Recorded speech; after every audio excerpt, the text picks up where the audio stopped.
नमस्ते बच्चों। एक बार फिर आप लोगों का स्वागत है मेरे चैनल एस हिंदी पर। मैं आपकी हिंदी टीचर मणिप्रभा गौतम। बच्चों, आज हम पढ़ेंगे हिंदी सुलभ भारती स्टैंडर्ड 7 का सेकेंड यूनिट का 7th लेसन, जिसका नाम है रहस्य। बच्चों, इस पाठ के लेखक हैं डॉक्टर हरिकृष्ण देवसरे। उनका जन्म 1940 नागौद मध्य प्रदेश में हुआ था। उनकी मृत्यु 14 नवंबर 2013 में हुई। उनकी रचनाएं हैं संपूर्ण बाल विज्ञान कथाएं आदि। लेखक का परिचय इस प्रकार है। डॉक्टर हरिकृष्ण देवसरे जी ने बाल साहित्य रचना और समीक्षा के क्षेत्र में प्रशंसनीय योगदान दिया है। आपने अनेक पुस्तकों का संपादन कार्य भी किया है। प्रस्तुत कहानी के माध्यम से लेखक ने बच्चों को अंधविश्वासों से दूर रहते हुए वैज्ञानिक दृष्टिकोण को अपनाने के लिए प्रेरित किया है। पढ़ेंगे। अंधेरी रात थी, चारों ओर सन्नाटा था, हाथ फैलाए ना सूझता था। कभी कभी कुत्तों के भौंकने की आवाज़ सुनाई पड़ती थी। आधी रात बीत चुकी थी। मामा जी के घर से कुछ दूरी पर सामने हवेली थी। हवेली में उजाला था। आर्यन खेतों को सरपट पार करता हुआ उस ओर अकेले बढ़ रहा था।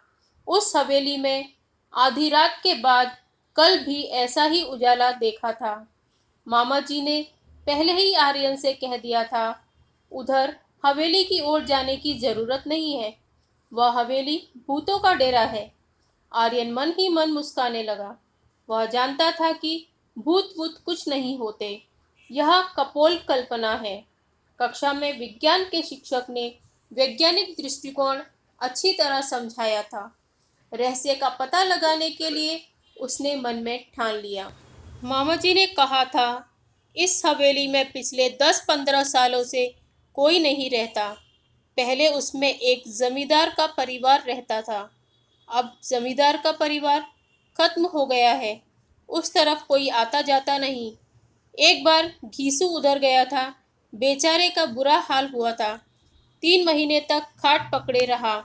आर्यन करवटें बदलता रहा। आधी रात को उठकर छत से उसने हवेली को फिर से देखा। वह रोशनी थी। गर्मी की छुट्टियां बिताने के लिए वह मामा जी के घर आया था। यह एक समृद्ध गांव है। मामा जी के पास एक विदेशी डिजिटल कैमरा भी है। यह बात आर्यन को मालूम थी। मामा जी की एक लड़की थी, उसका नाम था कनिष्का।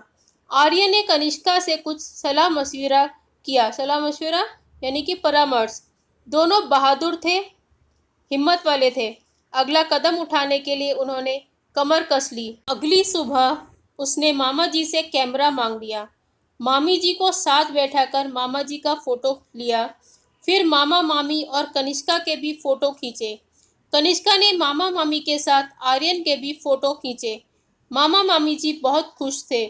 मामा जी ने कैमरे की तारीफ के पुल बांधते हुए कहा, रात में मामूली रोशनी में बिना फ्लैश गन के भी यह तस्वीर खींच लेता है। कमाल का लेंस लगा है इसमें। आर्यन ने कैमरा अपने पास रख लिया था। कैमरा पाकर आर्यन और कनिष्का बहुत प्रसन्न थे। वे दोनों रात होने का इंतजार करने लगे। रहस्य का पता लगाने का यह अच्छा अवसर था। प्रसन्न यानी कि खुश हो थे। रहस्य राज। अंधेरा होते ही दोनों घर से निकल पड़े। हवेली सामने थी। अंदर से हंसी और कह कहो की आवाजें सुनाई पड़ रही थी, यानी कि हंसी मजाक की। आर्यन और कनिष्का ने पहले चारों ओर ध्यान से देखा कि कोई खतरा तो नहीं है, और फिर दबे पांव यानी कि बहुत धीमे पैर रखते हुए, जिससे कोई आवाज ना हो, वो हवेली में चले गए। और बीचों बीच वहां उन्होंने एक बड़ा सा कमरा देखा जो अंदर से बंद था, जिसके दरवाजे और खिड़कियां बंद थे। बड़ी सावधानी से आर्यन ने अंदर झांक कर देखा। हट्टे कट्टे मोटे तगड़े बड़ी बड़ी मूंछों वाले कई लोग पगड़ी बांधे बैठे थे। उनके साथ कमीज और पैंट पहने हुए भी कुछ लोग थे। उनकी आंखों से आग बरस रही थी। आंखें लाल लाल थीं। सबके चेहरे डरावने थे। उस समय वे खाने में मस्त थे। कोई हड्डी चबा रहा था तो कोई रोटियां तोड़ तोड़ कर मुंह में डाल रहा था। आर्यन ने उन्हें ध्यान से देखा। उनके गले में कारतूसों की पेटी लटक रही थी। बंदूकें और तलवारें भी रखी थीं। कुछ लोग लुढ़के हुए पड़े थे। लुढ़के हुए यानी कि गिरे हुए पड़े थे। आर्यन ने इशारा किया। कनिष्का ने बड़ी सावधानी से कैमरा निकाला। गैस बत्तियों की रोशनी इतनी तेज थी कि बड़ी आसानी से फोटो लिया जा सकता था। बस उसने फटाफट यानी कि जल्दी से कई फोटो खींचे और वे घर की तरफ वापस चल पड़े। अगले दिन सवेरे सवेरे आर्यन ने साइकिल उठाई और नारायणपुर की ओर चल पड़ा। वहाँ फोटोग्राफर की एक दुकान थी। फोटो तैयार कराकर शाम तक वह लौट आया। कनिष्का ने अपने पिताजी से कहा, आप कहते हैं भूतों के पैर उल्टे होते हैं, उनकी छाया नहीं होती। छाया यानी कि परछाई। उनके फोटो नहीं ले सकते, लेकिन कल रात हम भूतों के डेरे पर गए थे, वहाँ कुछ फोटो लिए हैं, जरा देखिए तो। उन्होंने फोटो पिताजी को दे दिए। वे परेशान हो उठे। उन्हें ऐसा खतरनाक काम पसंद न था। फोटो देखकर उनकी आंखें खुली की खुली रह गईं। बोले, तो क्या भूत इंसानों जैसे होते हैं? इंसानों जैसे नहीं, इंसान ही भूत हैं। देखिए ना, इनके पैर सीधे हैं, इनकी छाया भी है और इनका फोटो भी आ गया। असल में भूत भूत की अफवाह नहीं, यानी कि उड़ती हुई खबर फैलाई थी कि हवेली की तरफ जिससे कोई जाए ना और वहाँ का राज जो है वो खुले नहीं। ये सारी झूठी अफवाह फैलाई हुई थी। यदि लोगों का आना जाना रहता तो ये लोग अपना क्रियाकलाप क्रियाकलाप यानी कि जो काम वो लोग करते थे, गतिविधियां जो चल रही थी वो नहीं कर सकते थे। फिर कुछ रुक कर बोला, आप मेरे साथ थाने चलें, मुझे इस मामले में बहुत गड़बड़ लगती है, आर्यन ने कहा।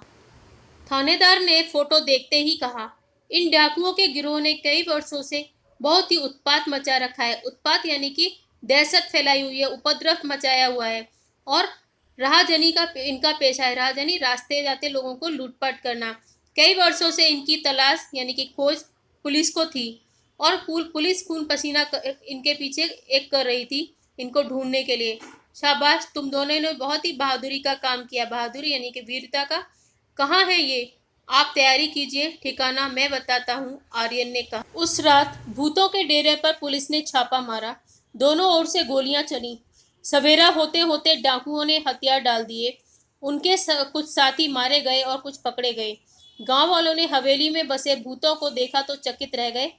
सभी डाकुओं के आतंक से मुक्त हो गए। जिला कलेक्टर ने आर्यन और कनिष्का की बहादुरी के कारण उनके नाम राष्ट्रपति कार्यालय को भेजवा दिए।